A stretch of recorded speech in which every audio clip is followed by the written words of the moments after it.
বৈঠক শেষে বলা হলো অনুব্রত মণ্ডল চেয়ারপারসন হয়েছে, কি বলবেন বিষয়টা? এটা হয়তো আমাদের শুনতে ভুল হয়েছে, বা যিনি বলেছেন তিনি হয়তো ভুলবশত বলেছেন। কোর কমিটির আহ্বায়ক হিসাবে আমাদের বিকাশ রায়চৌধুরী মহাশয় আমাদের দলনেত্রী মমতা বন্দ্যোপাধ্যায়ের নির্দেশে তিনি ছিলেন, তিনি আছেন, তিনিই থাকবেন। কোর কমিটি 6 সদস্যের ছিল, সেটাকে একটা বাড়িয়ে 7 সদস্যের করা হলো।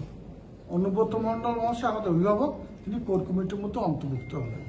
বীরভূম জেলা বিগত দিনে যেভাবে চলছিল দলনেত্রীর নির্দেশে বীরভূম জেলার 11টা বিধানসভা বিভিন্নভাবে বিভিন্ন জায়গায় দলনেত্রী মমতা বন্দ্যোপাধ্যায় যেভাবে ভাগ করে দিয়েছিলেন সেইভাবেই বীরভূম জেলা চলবে। কিন্তু বীরভূম জেলা কোর কমিটি বীরভূম জেলা আগামী দিনে পরিচালনা করবে। যেমন আজকে সিদ্ধান্ত হয়েছে আগামী 15ই ডিসেম্বর রামপুরহাটের দলীয় কার্যালয়ে কোর কমিটির মিটিং ডাকা হবে। আহ্বায়ক হিসেবে বিকাশ রায়চৌধুরী মহাশয় থাকবেন। তার মাঝে কোনো অঘটন ঘটলে বা কোনো কারণবশত আমাদের বসার প্রয়োজন বোধ করেন, তা বিকাশ রায়চৌধুরী মহাশয় আহ্বায়ক হিসাবে আমাদের সকলকে আহ্বান জানাবেন, আমরা সেখানে উপস্থিত হব। অনুব্রত মণ্ডল কোর কমিটির সদস্য দলনেত্রীর নির্দেশে হলেন না কোর কমিটি আজ সিদ্ধান্ত নিল? দেখুন, রাজ্য থেকে নির্দেশ এসেছে, সেই নির্দেশের পরিপ্রেক্ষিতেই উনি কোর কমিটির যে মিটিংগুলো বসবে সেই মিটিংয়ে তিনি, আমরা তাকে আহ্বান জানাবো, সেই মিটিংয়ে তিনি থাকবেন। কোর কমিটি 6 সদস্যের ছিল, সেটাকে অনুব্রত মণ্ডল মহাশয়কে নিয়ে আমরা 7 সদস্য করেছি। চেয়ারপারসন বলা হচ্ছে অনুব্রত মণ্ডল। আমি আবার বলছি, যিনি বলেছেন তিনি বলার মধ্যে হয়তো কোথাও ভুল ছিল বা আপনাদের কোথাও শুনতে ভুল হয়েছে। কোর কমিটির আহ্বায়ক হিসাবে বিকাশ রায়চৌধুরী ছিলেন রাজ্যের নির্দেশে, এখনো আছেন দলনেত্রীর নির্দেশে, আগামী দিনেও তিনি কোর কমিটির আহ্বায়ক হিসাবে বিকাশ রায়চৌধুরী থাকবেন। জেলা চালানোর ক্ষেত্রে তাহলে কোর কমিটি, জেলা চালানোর ক্ষেত্রে কোর কমিটি যেভাবে জেলা চালিয়েছিল 6 সদস্যের ছিল, আগামী দিনে প্রত্যেকটি কোর কমিটি মিটিং এ আমাদের অভিভাবক কেষ্টমণ্ডল থাকবেন, তাকেও ডাকা হবে, তিনিও আমাদেরকে পরামর্শ দেবেন।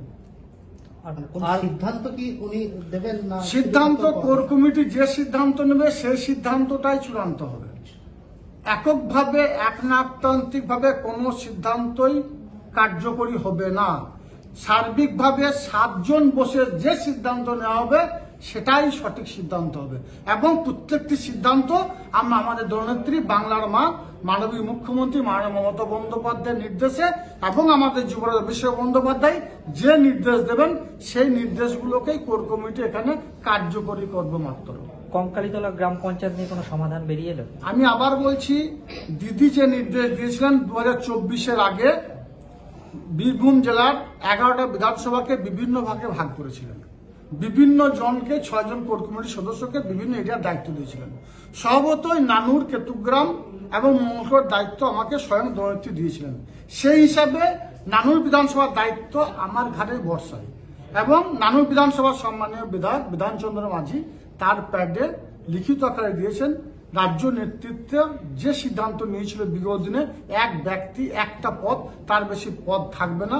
সর্বত কঙ্কালী অঞ্চলের যিনি উপপ্রধান ছিলেন তিনি উপপ্রধান থাকবেন, কিন্তু তিনি অঞ্চল সভাপতি পদে বহাল ছিলেন। সেই পদে লিখিত আকারে আমি ওখানকার অবজারভার, আমাদের বিধায়ক এবং ব্লক প্রেসিডেন্ট 3 জন সই লিখিত আকারে সই করে জমা দিয়ে দিয়েছি যে তাকে পদ থেকে সরানো হলো।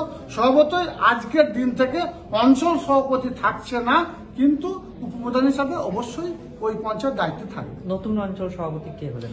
নতুন অঞ্চল সভাপতি আমার ঠিক করিনি।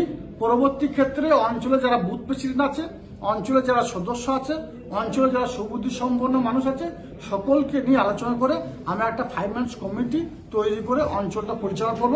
তারপর অঞ্চলের যে সঠিকভাবে দায়িত্ব পালন করবে, যে মমতা বন্দ্যোপাধ্যায় অভিষেক বন্দ্যোপাধ্যায়ের নির্দেশগুলো পালন করবে, তাকেই অঞ্চল সভাপতি হিসাবে দায়িত্ব দেওয়া হবে।